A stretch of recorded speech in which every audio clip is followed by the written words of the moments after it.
film na to as a Filipino, right? So ano ba yung nagpa-yes sa inyo? Bakit nyo tinanggap tong proyekto to? Well, tumakas. Tapos, sinabi nila na gagawa daw na parang short film for the Philippine Sea. And nire-represent ko yung mga tao na medyo aware, pero not that knowledgeable sa issue. Sabi ko, gawin ko nga para mas may malaman ako. May so that's why.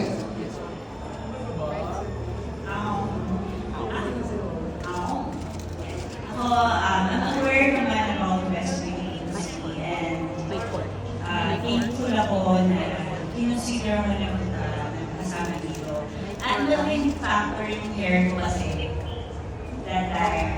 Yes, kasi kaya nagpa-military time na rin ako. So that time, semical ko na ako. So, ginawa ko na siyang military ka. So, mas madali, mas mararamdaman ko yung project, yung story.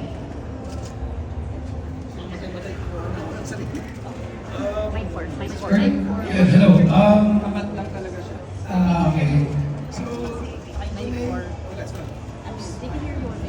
Okay. So, okay. So, number one, I always love to make the life. Always. And I've been saying this for a couple of years now. I always say that I try to choose films that have something to say.